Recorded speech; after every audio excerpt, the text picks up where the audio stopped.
Sanibonani, welcome back to another episode of Hearty Thursdays. Ngumama Wezizwe Sibia, and I'm here to fill your hearts with art. In this podcast, we talk about art. We talk to the people that make the art, the people behind the people that make the art, and the people that make the arts, but a lot of people don't know that they do. And today we are so excited to have a multidisciplinary creative in the house. Po. Our guest, Ustelo Mabuza, is a filmmaker, entrepreneur, impact maker, content creator, graphic designer, and photo designer. Welcome to Hotty Thursdays. Thank you so much for honoring my invitation. Thank you so much. Ngiyabonga kakhulu. The first question everywhere, please tell us about yourself, your background, where you born. Sicelo Sabunga Mabuza, as you said. I was born ngazalelwa eThembisa Hospital. That's where I'm coming from, and from the East End. Ngakhuliswa ugogo. She used to be a mathematician like Primrose before they went back to Mpumalanga, where we found our home. In Peter Thief. That's where I'm sure now you're from there, and then umama yena, she's on the other side of Mpumalanga, na Malelan, KwaMaqhekeza, because Malelan is the town. So that's where they at. Those are the two sides. And recently, because umkhulu ngokwakhe is from KZN, so I happened to get at least a tour there. It was the first time. I only went there once. It's closer to Pongola and Yes. Tefwana. Yeah, so that's where I think my ancestors are at, those three places. But yeah, most of my life has been in Vosloorus, Tembisa, and then Mpumalanga. Those are the three places that I've been. Yeah, until I came like Joziger for varsity, but I did everything, my schooling at Foslo, So yeah, that's me. Thank you for that. What were some of your earliest entrepreneurial activities and how did they shape your career? I always think this it's more like a calling for me. I think in yeah, I think that's the right way to put it because umama, like for as long as I know umama, she's been selling, man, like from your average lane, suits, garments. She once had a shebeen in the olden days, and even now she's old, but she's still selling thrift or. So she's that lady, man. She sells everything, and she knows how to sell. She's a sales rep. Obaba Mna, it's the same thing, She's been a hustler for as long as I knew him. So I think that's where I got the entire thing from because I also started entrepreneurship in school. I think as a hustling vibe. We always have those backup stores with okay, but I don't think it's easy. So I also started with your cigarettes. I used to sell like your cigarettes In high school? in high school. You never got in trouble? Nah. I did like I think because isikolo bengifunda kuso ne, let me just describe this. Isikolo bengifunda kuso, it was a mess, man. It was a mess. So much that my sisters were that they changed like your principals, and then amen, the corruption, the nje ngathi ubustoti was on another level, so much that you would even have other kids from other schools and this gang thing was happening. So ukubhema in our school, it wasn't like something that we would hide, like it was something that was known. Bekunentsha we used to call it intsha, so moya ngale ma-toilet intsha. So smoking was just one of those activities. So I used to sell them, but on my case, because we also used to attend amasip when I was doing a matric. So amasip sihlangana nezinye iy'kolo. So I used to also sell there. It was a nice opportunity because you could implement while I was still in high school. I stayed alone in my room.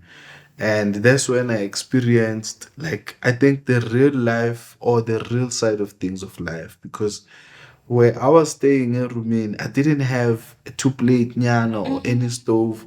I didn't have pots, you know. The only thing that abaye bangithengela yona when I moved in there was a plate. I remember ne cup, ne cutlery, yeah, you know. So it was a thing of just buying what can last for the day. And then I started learning these tricks or more my baked beans because I didn't even know how to cook. Yo. Those beggar on the ground, you know, so that they can stay for some time.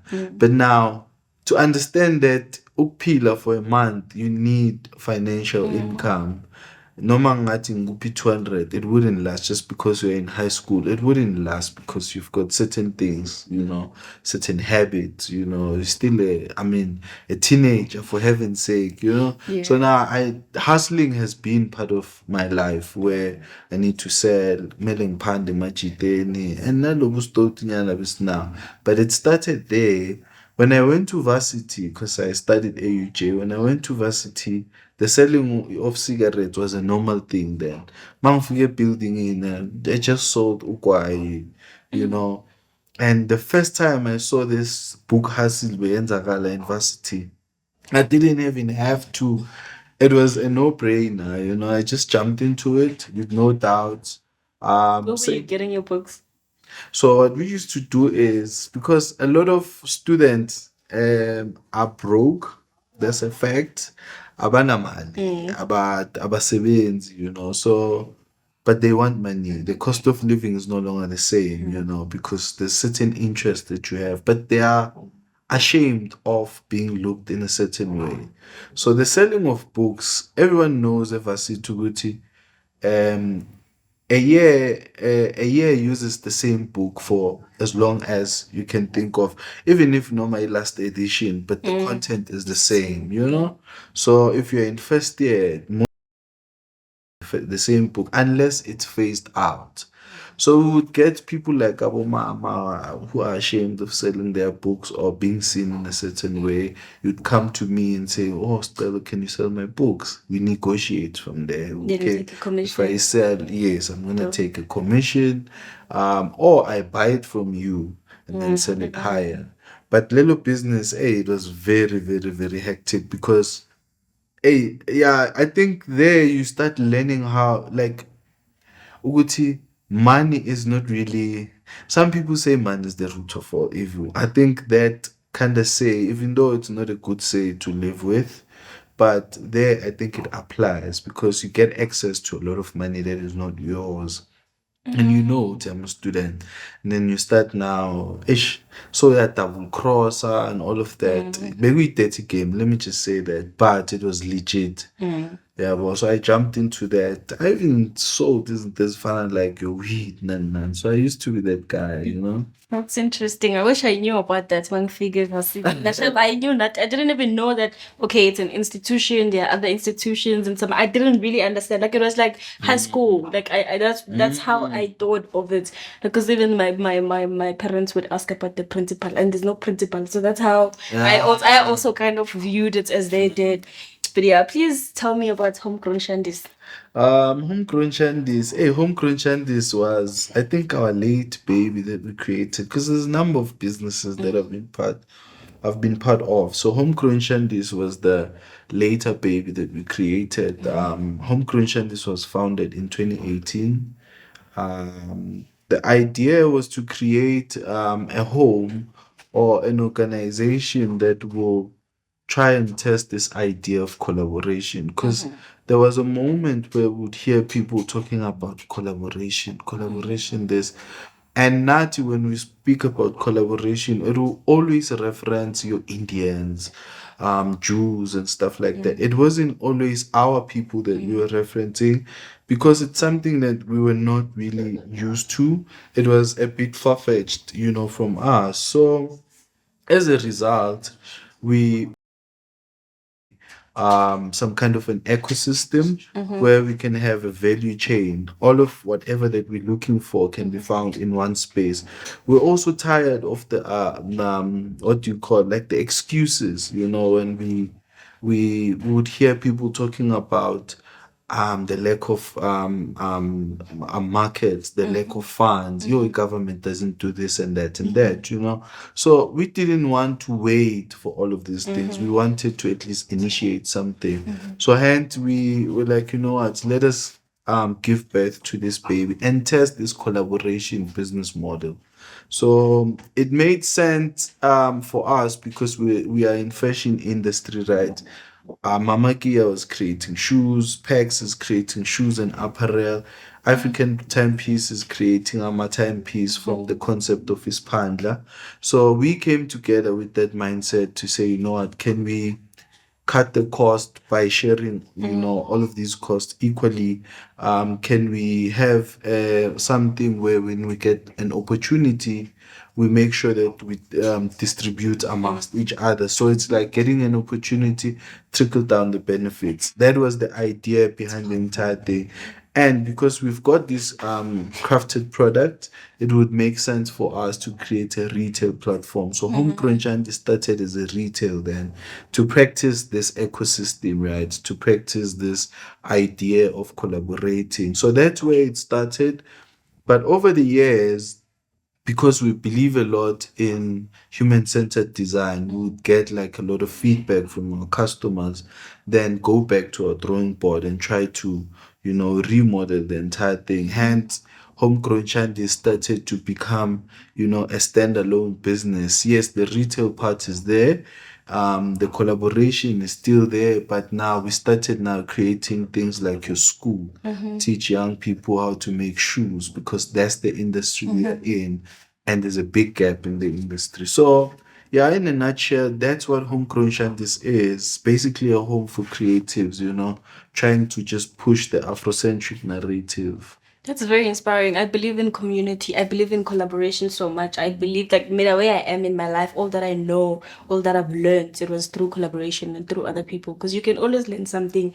There's always something that you don't know. Also, now you don't have to know it because someone else has that skill. So you can just focus on perfecting the one that you have and then you grow and move forward. I really respect that. That's true. What challenges did you face when you were starting your Homegrown Shandis and how did you overcome them? There's been a lot of challenges, I won't lie. So must tell you Homegrown Shandis because I mean it was just some kind of a passion project vibe. It wasn't really a real thing because we already had these products, you know, that looked like gold. We had these star products that we're trying to push. So Homegrown Shandis was more of a playground to test ideas and see if they're working. So it was much more fun between 2018 and 2019. And I remember when we opened our first store, we used to share same space with your Batu, Makosa, Legends, Baba, all of these giants now in the game, you know. So we used to have access to tap into each other's markets, right?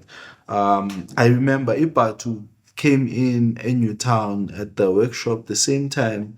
Not really the same time, but the same year. Because we moved in there mid-year. They moved in, I think, few months later. And the same year, that's when they boomed. Because December that year, 2018, yo, man, they started bringing this huge amount of crowd. And some of the people who'd come, maybe they would travel from Limpopo, Mpumalanga, all of these other provinces just to buy parts, right? And they would buy it like in numbers. So obviously some of the people, maybe they've seen Imamaki or Pax on Facebook, or some of them, they haven't seen it at all. But there's this idea of, oh, there's so much that we can find, you know? And they would start walking in, they would buy. So sales were just Begumlash, man, you know, and business was so fun then. It made sense, you know. So now imagine that moment overlapping to 2019, you're still having that. Legends Baba is booming, Batu is booming, Umakosa now has his own high-end market, and all of these people are just playing within your reach. And then all of a sudden, boom, you start having. I remember before there were used to be Lama, they strike lesbezenzela and downtown xenophobia. That was a hint. But after there was this big shock that came in everyone's life, I believe. COVID became, I think, a big one of the biggest challenge that we had because we lost our store there, where everyone was just moved out because there was a big client that was coming post COVID to buy the entire space, to occupy, in fact, the entire space. So we lost our store there. Now we had to operate from Emafletin, We started hopping from restaurant to restaurant, hopping from flat to flat because we used to visit each other and try to now come up with ideas of how to bounce back because our sales plummeted like nobody's business. And we have to survive. So, which means we would feed onto the business as well, start taking whatever the proceeds we are making just to, cover our own daily commodities. But now, over time, when post COVID and the lockdown, I said, abantu are getting back to their normal lives. We tried to say, what, let us get a space. We tried getting a space to work, but unfortunately, it didn't work out. Some of our members had to move back home. We're working from restaurants now, which means we have to buy coffee mhlambe ekuseni and stay there until late. So those were some of the challenges. And then we opened our was a good thing, but it just lasted because we opened it, I think, 2022. Unfortunately, last year we closed down again because the market, the economy is just bad. The market is no longer the same until we jumped into the school. Yeah. But yeah, man, I think COVID was one of the biggest. Other than that, it's now trying to bounce back. I think the only way we dealt with that was to try the school because with the school we managed to get sponsors. And we managed to pilot our first 12-month sponsored program. We had young people coming in and learn, and we had the right resources, to do the entire thing. So yeah, that was, yeah. So what's required for one to be a part of the leadership program? So what we normally do is we roll out a poster, so people would apply, and then on the application form, there's certain assessment that we do. We check if you fit into the criteria. But yeah, some of the things that we require is young people. They have to be at least around Gauteng so that they can be able to travel to and fro.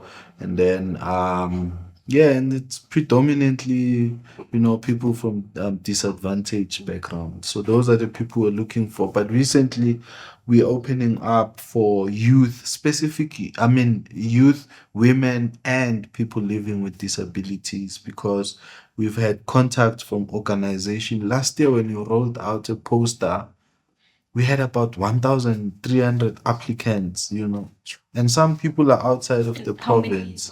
How many spots do you usually have for the program? We just wanted 10. Yo. So our target was to do 20 for a boot camp and take 10 for the entire program.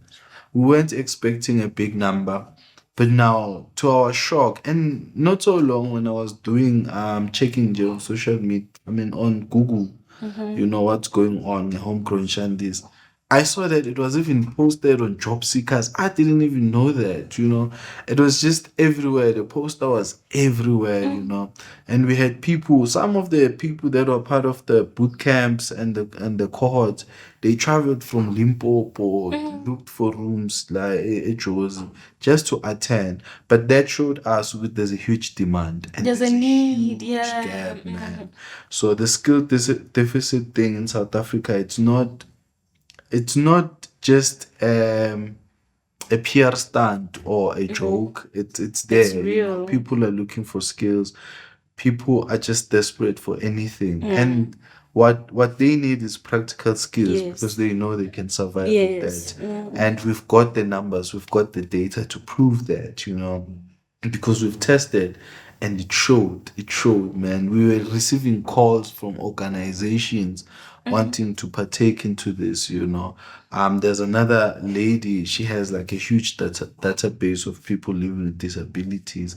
she wanted to be part of this thing. So we were like, you know what, because we're still testing this thing, once we get the insights, we can be able to now duplicate it.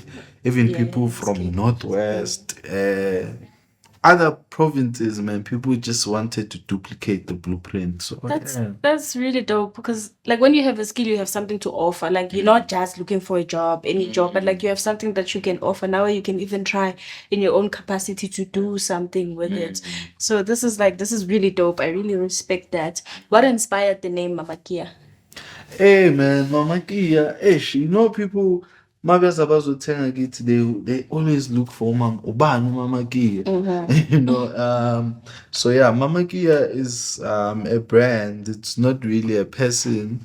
And yes, the name is taken from a real life person. So Mama Kia Maikala, we wanted to create a brand that will be an integration of the young and old, because Mama Gear products are made from crochet, right? It's crochet shoes, and the skill is known to be a skill that is for old people. You know, it's a dying skill. But when we did our research, man, we realized that this is one of the old Afrocentric skill, you know, because it used to be passed on from generation to generations, you know. So we would have like old people, you know, just Teaching the younger ones. you know, so it's something I think futhi abantu bebayifunda naturally, man, you know, but now the skill is only left with elders. So and it's deemed primitive because some people think it's made with plastic, and uzozo mamntwana wami uyazenza lezi zinto uzithengisa apha erenkeni or kuphi kuphi, you know. But the craft itself, it was deemed very primitive. So we used to have a magazine called Ivugataki. So when we created the magazine, we used to do research and write articles about ancient African discoveries, and some of the information that is not really publicized, but it's difficult to find, you know. And we would celebrate African crafters and businesses through the magazine. So when we were doing research, we bumped into this information about the old, you know, crocheting, you know, and only to find out, must figure so to theater, we would bump into these ladies, our team, Okulane and Otemba. They found this lady, Mamkia, who knows how to do crochet. So then only to find out with their sisters, both of them, they can do this thing, you know. So the brand was created through that to say, you know what, because we are young, we know how to sell, we know how to develop the product, we know how to take it to international planes. We can market. Can we come together? You come with the skill, we distribute the product. And then one of our teammates, because he's creative, you know, in terms of coming up with names and stuff.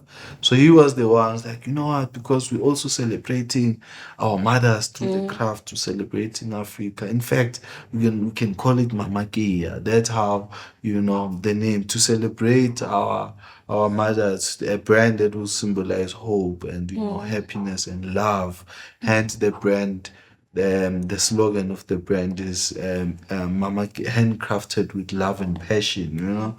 So that's how the name came about. So yeah, but Kia is a person, but yeah, it was supposed to just celebrate the mother, celebrate African creation. I'm very inspired now, because you know, because I have a very like huge interest on fashion and all of that. So I am also trying to understand and link it to who we are and who we were as well. So for me, I'm still like at the beginning. So it's very nice to see people who have walked the journey, or if, like, who are a bit further than where I am right now. It's very inspiring and motivating as well. So how do you balance staying true to the African cultural roots, but also at the same time ensure that the designs appeal to like a global audience or global market? Yeah, I think that's part of our big thing, you know, with Homegrown Shandis or Mama Kia. In fact, our brands, we huge on storytelling. We are huge on, we are advocate of African school of thought, you know. So I think that's what helps us to stay true, because whatever that we do, we try and preserve this narrative. I always say Homegrown Shandis is the keepers of the ancient African teachings, you know, because It's we, powerful. you know, we always do research in how we used to do things, in how we as Africans do things, what our heritage is, you know, and then we try and incorporate all of these stories in our product, because we don't always have to talk just to tell our stories. We can craft and create a product that won't just sell beauty, but it will push a certain narrative, you know. It will be a movement for conscientizing or conditioning, you know, people. That's what we do the most. Our products are rooted from Pan-Africanism. Some of them, they adopt from your Khoisan culture. Some of the colors and the patterns, they tell the stories of, like, we have a product called brown sugar, you know, just to celebrate our skin, you know, Ubuntu Gold, to celebrate our minerals, you know, Black Panther. Those products are just to push the narrative and also not to forget who we are, you know. So we also wanted to showcase to the world that we as Africans can actually create something of gold, something noble, something worth celebrating, and showcase it to the world, you know. And I think by doing that, by staying true to this craftsmanship, it allows our work to be appealing into the international planes, because we've had like a lot of requests outside, you know. There's a huge appetite outside of South Africa for the product, you know. People love what we do. People love the stories more than anything, because when they hear why Mama Kia, why Ubuntu Gold, why brown sugar, all of these names, why Charlie, you know, all of these things that we do, people are most interested into the stories, and then they love how the products are made, because these are handcrafted products, you know. We make sure, I even told this other guy last time, Magatigim, but can't you use machines to speed up the process? Like, yes, it will take away the beauty of the product. Two, I still want the human element into it. Why? Because it possesses potential of creating impact, like employment, you know. Because if factories are known for machineries, imagine building, reversing the process, right? Get humans to replace the the skills, machines, yes. you know. So which means you can have that. Now people have the skill.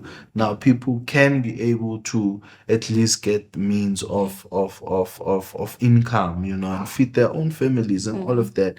So I think that's the true essence of our us, you know, and our brands and the narrative we're trying to tell out there, you know. So yeah. I think in addition to that, like now there's overconsumption, fast fashion, fast everything. Just so the machines are doing that, and people don't even need these stuff. Landfills are filled with these things. A lot of them are even made of plastic. It's bad for the environment. So I think it's very important for us to go back to doing things ourselves. Like cook for yourself, try to grow your own food, try to learn the skills of making your own shoes. Like imagine making your own clothing and your own shoe. I would love to have that skill. Honestly, I would Yeah, love to it's have a it. nice skill to have, and there's a huge gap. I won't lie. Like njengamanje, I mean, the industry is valued at about 54.5 billion, you know, rands in South Africa, and we, about 73% of our footwear that we are wearing today and we wear every day are coming from outside.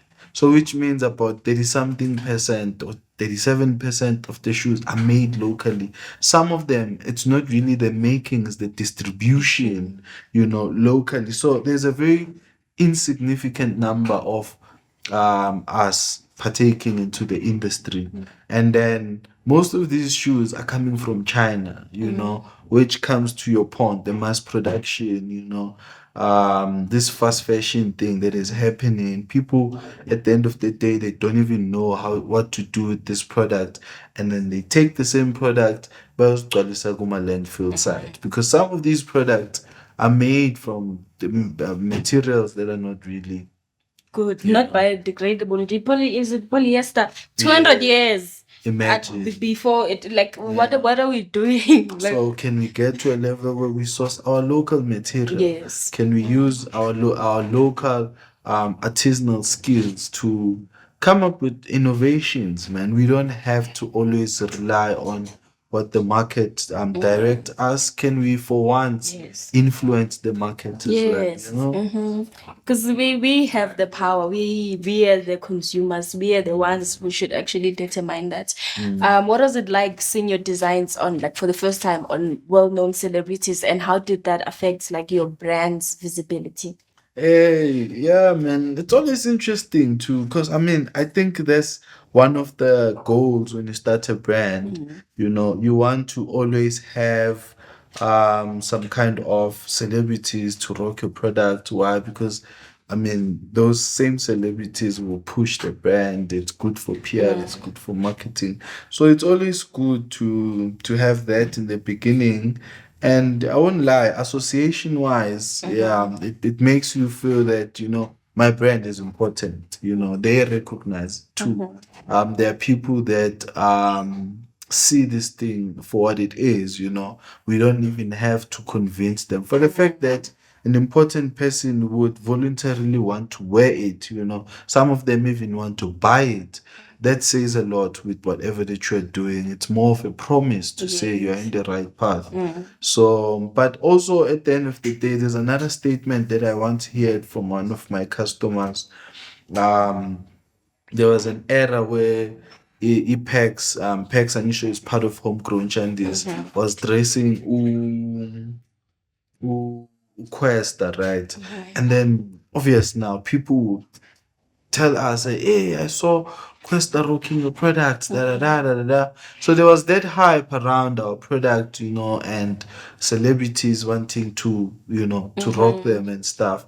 So these customer of ours then used to come and shop, and she would buy like in numbers, because sometimes she would buy for friends, for ama birthday gifts and all of that.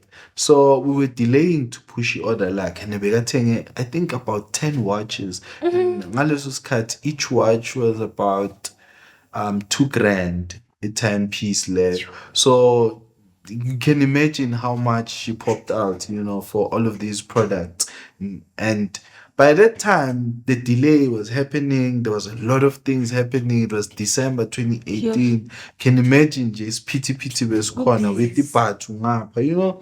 So this lady came at a shop and she found this disappointing news. And one of the statement I'll never forget, she was like, you know what, Steph, I know you always think it's important to have these celebrities rocking your stuff, but you forget there are these independent or single mothers that always come here and buy your product without having to rock them for free. They buy them, you understand, and they keep on coming back. So if you want to prioritize them and forget about us, you're losing business, you understand? So which changed the way of thinking as well, to say, because a lot of guys tell you the honest truth in the industry, and these celebrities sometimes or most of the time they don't buy this product.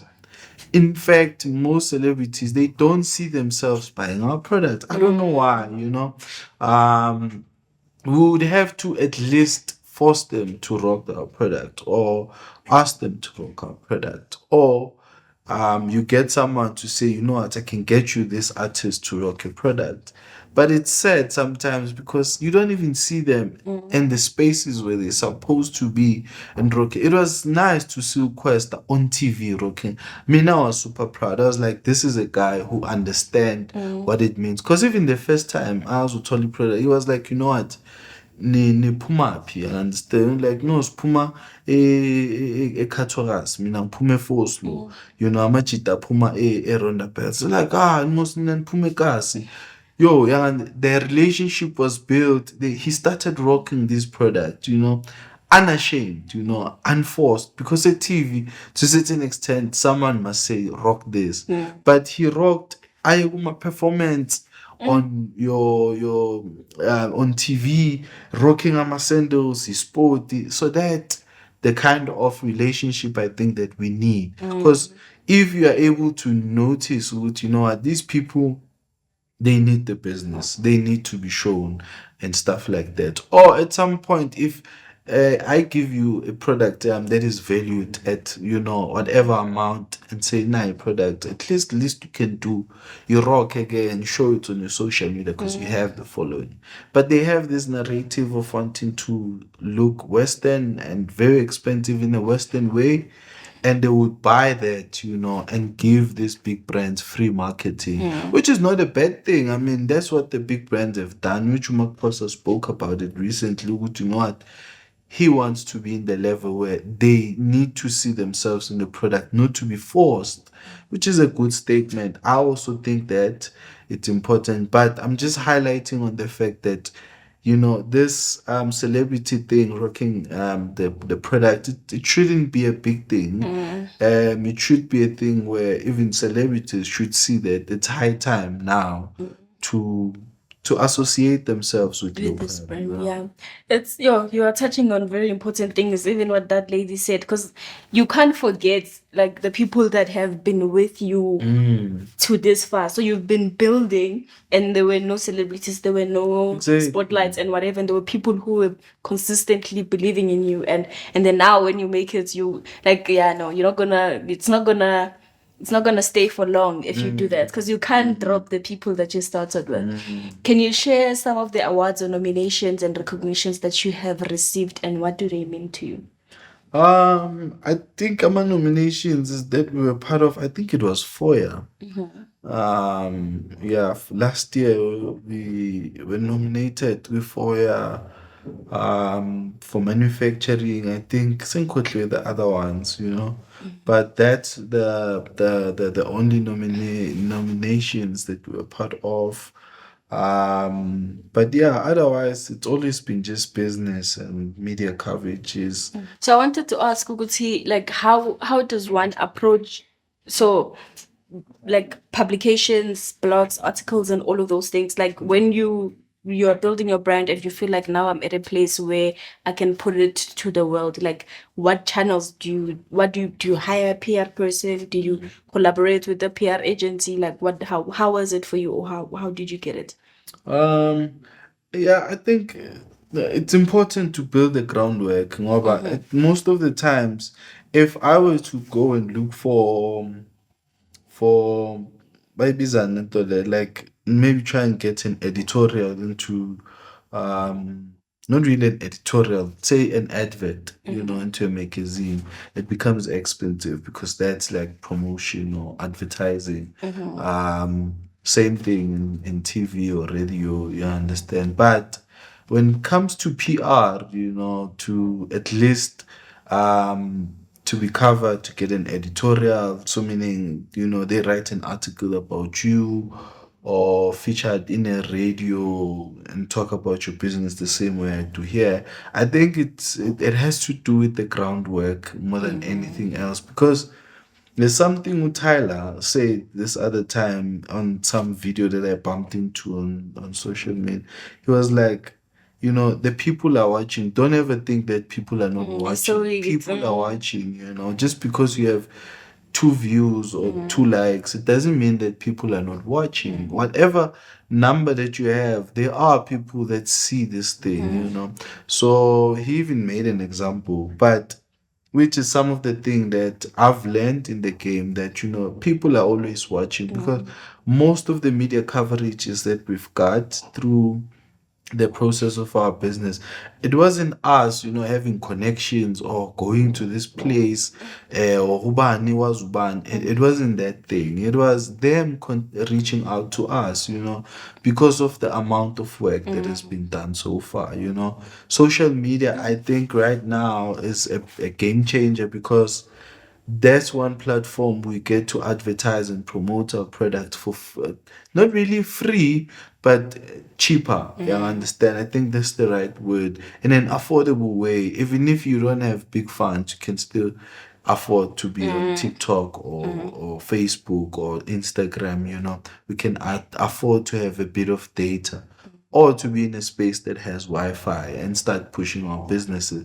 But showing up to that, regularly creating content, learning how to build the right content, how to tell stories, how to curate content that will create an image, a CI for your business.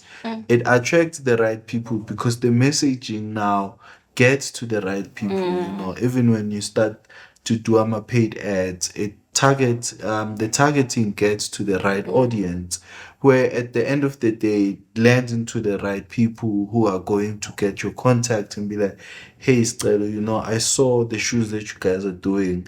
I'm working for YFM or whatever a media organization is, and then we would like to feature you on our slot. That's how we got most of our media coverages. And I mean, it's been the number of media coverages, and we would be covered even international, like CGTN. It was the same thing, being contacted, and then sometimes maybe they even see us from those. You understand that because sometimes they googled you and they see you, you have already ngoba abanye they would write things about us. You didn't even know which way they found these things, so which means they've googled you for whatever it is. But yeah, it's not really you reaching out, but also I'm not scratching out to the point of finding the right team, like a PR person. If you can afford that, it's a good thing to do because it's a best investment for your business. You need a person who understands PR, who understands marketing, promotion, advertising, so that they can start building, assist you to build this brand quicker, assist you to curate all of these ideas in a right way. It shouldn't be an interview and you can't even convert from there. So you need the right people who are going to manipulate the entire market to respond the way you need it to respond. You're touching on something very important, and it touches to the conversation that we had earlier. So, with my realization, like I was saying, I even realized, Uti, I want people to contact me to put their stuff like as an ad here on the podcast, but they don't even know how that would look like. I have a personal thing. I sell thrifted clothes, I sell books, but I haven't even created an ad for my own stuff to feature here so that they can see how it looks like. So yeah, those things are very important. It is. You're sharing. It's like just do the work. Like we are not saying don't knock on doors, still knock, but do the work as well. Groundwork. Can you explain what unrec art is and its role in your entrepreneurial portfolio? Yeah, hey, unrec art means that I've created over time. It's old because I think I created unrec art. The brand was created in 2017, but the idea came earlier because I think Besenkodile Varsity, right? Yeah, I was even done with my honors degree, trying to look for umsebenzi. What did you study? Yeah, me, I'm from the health science background, man. And sometimes it confused people with how did I ended up in the art space because I'm from science now. I'm in the art space. But I've always loved this thing that I'm doing right now. I've loved art. It's just I've never got an opportunity. From high school, schooling said they were pushing us to Science. science. If you are in art, they don't take you serious. So when I got to varsity, I did geography, and I dropped out.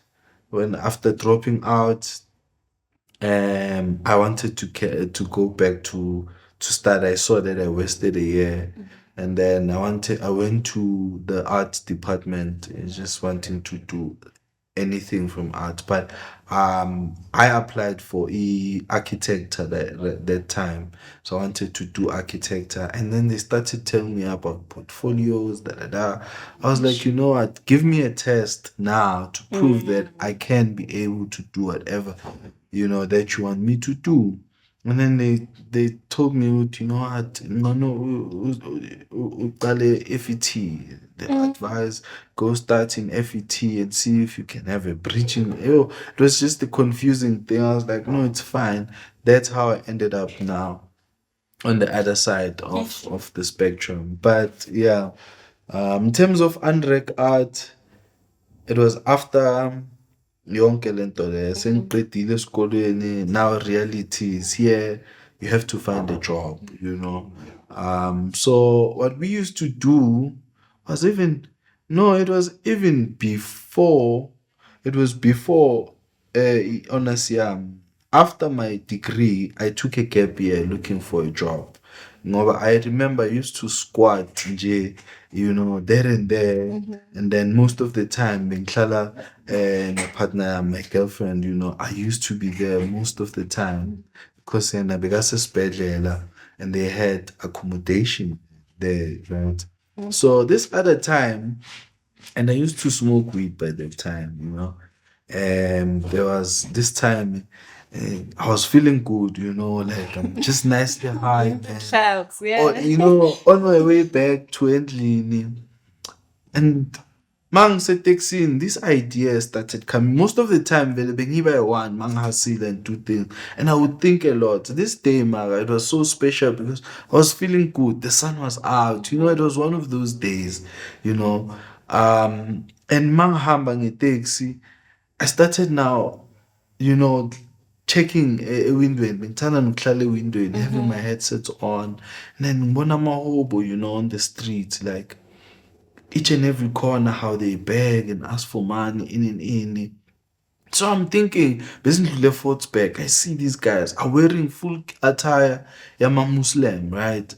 And Mara Ingoli, right? And they're just begging for money, but they're in the place where this Muslim religion or Islamic religion is predominantly there, you understand? And they also presented themselves in the same way as them, you know, but they just dirty. They just so I started asking myself, does these guys go to mosque by any chance or have read the Quran by any chance? You know?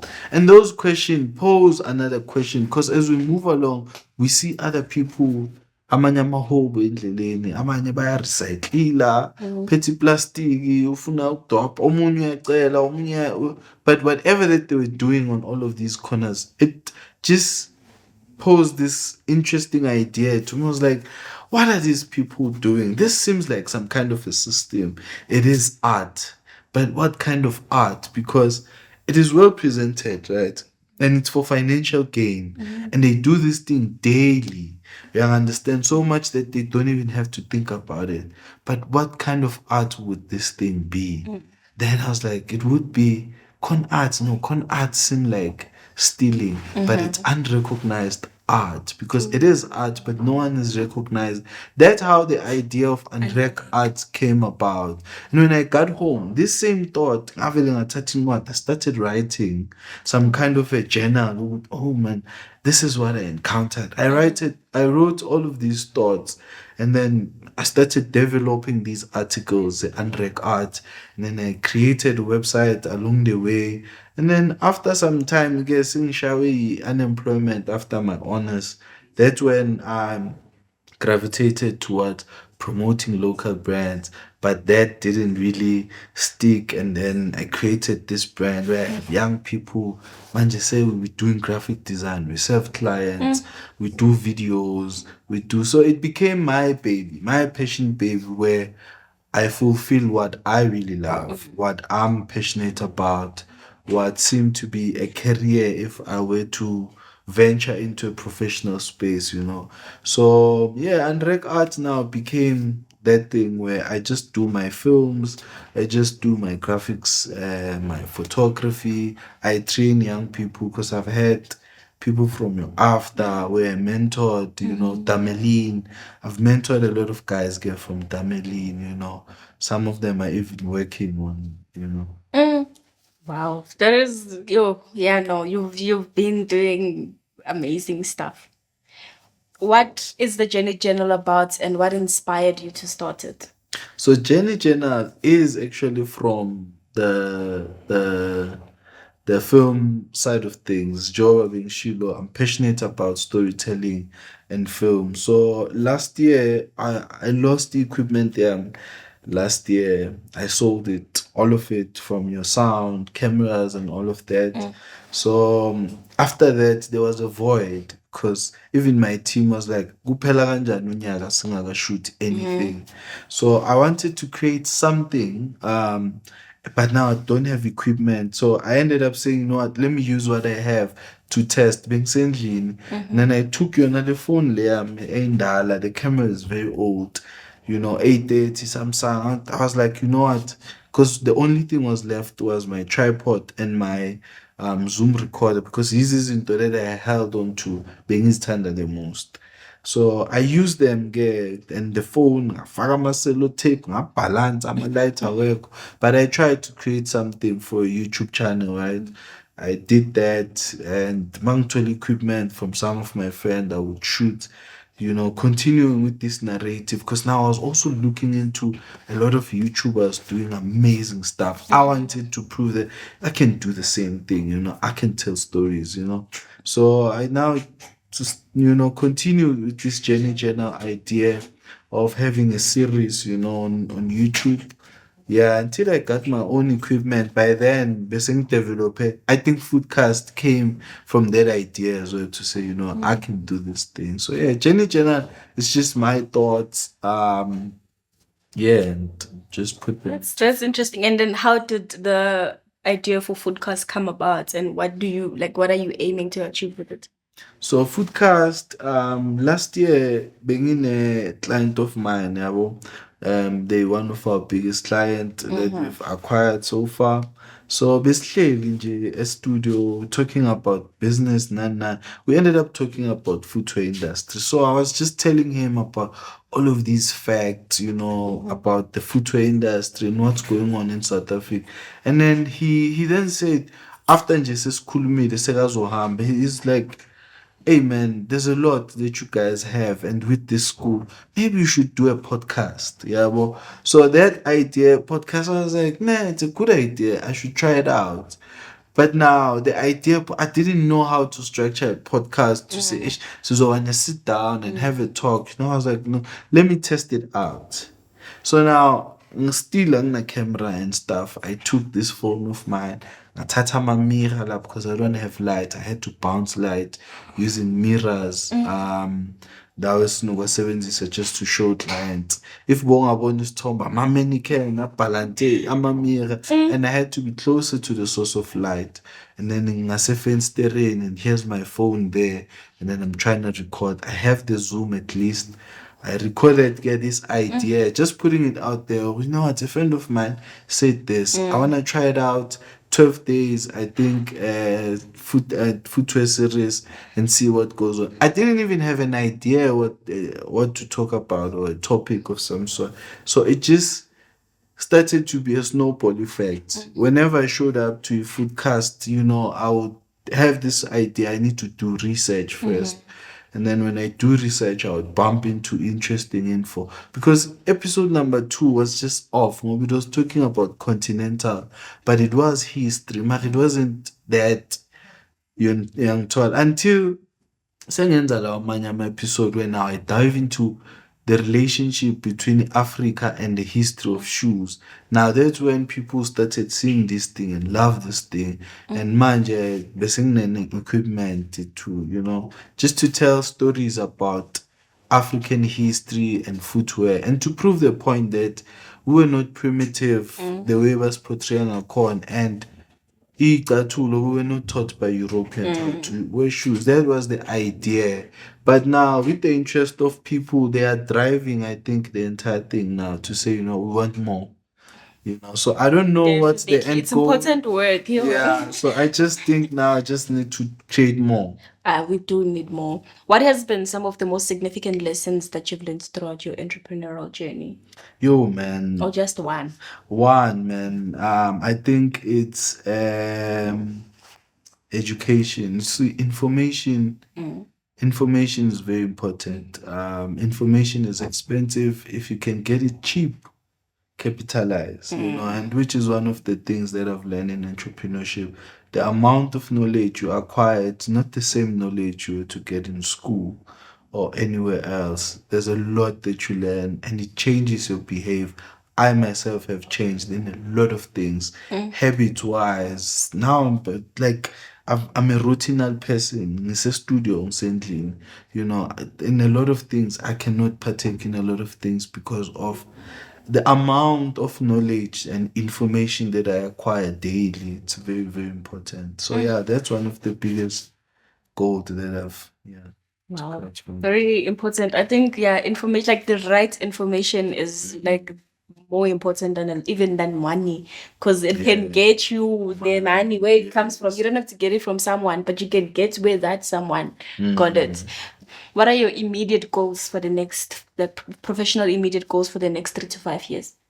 Right now, I think to push this Footcast thing, I think it's big because benginyata, especially TikTok, man, benginyata, but it showed me flames. The response, I wasn't expecting it. So right now, my biggest, I think those are some of the short-term goals to see if I can do the season 2 to become long formats and can they be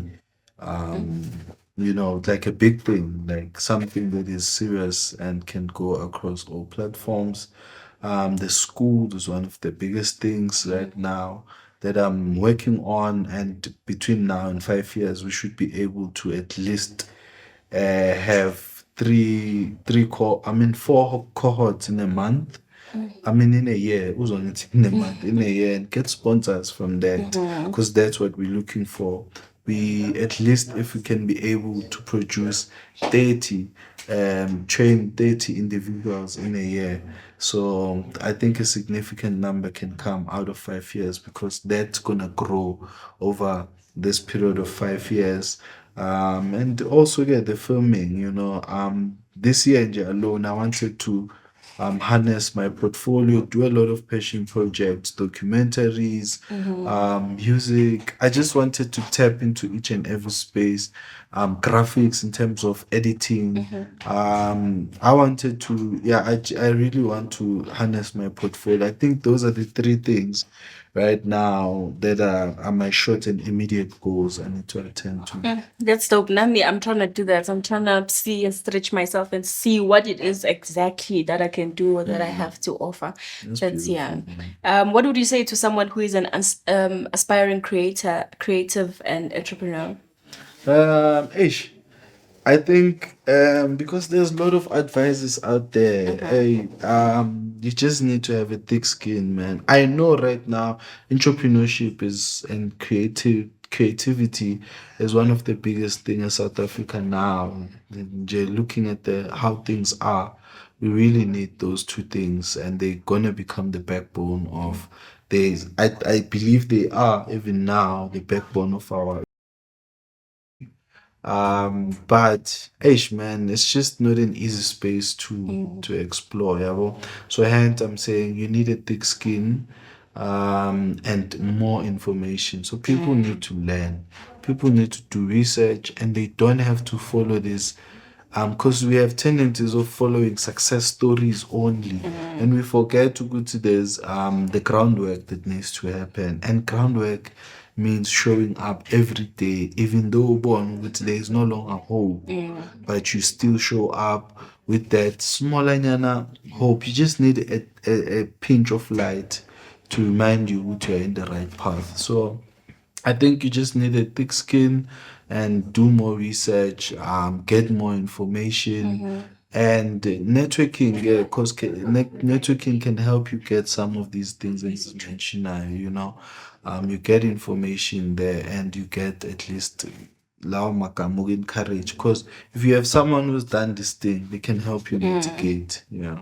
You don't know what you don't know. You should always try They to they know. always say start. Yes, I didn't understand that concept of start before, but until ngiba kule nto engikuyo, I now know what it means to start. Because as soon as you plant this You'll idea, talk yourself out of it.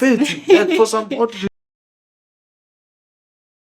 into the right direction. Yes, if you just start, yeah. If you start, hence people can't even explain why it's important to start, but you just need to start and you'll see. Because when you start, you will say, actually, I can do this better. Then you improve. Then you eventually get there. But if you just want to start here, you will not start. Yeah.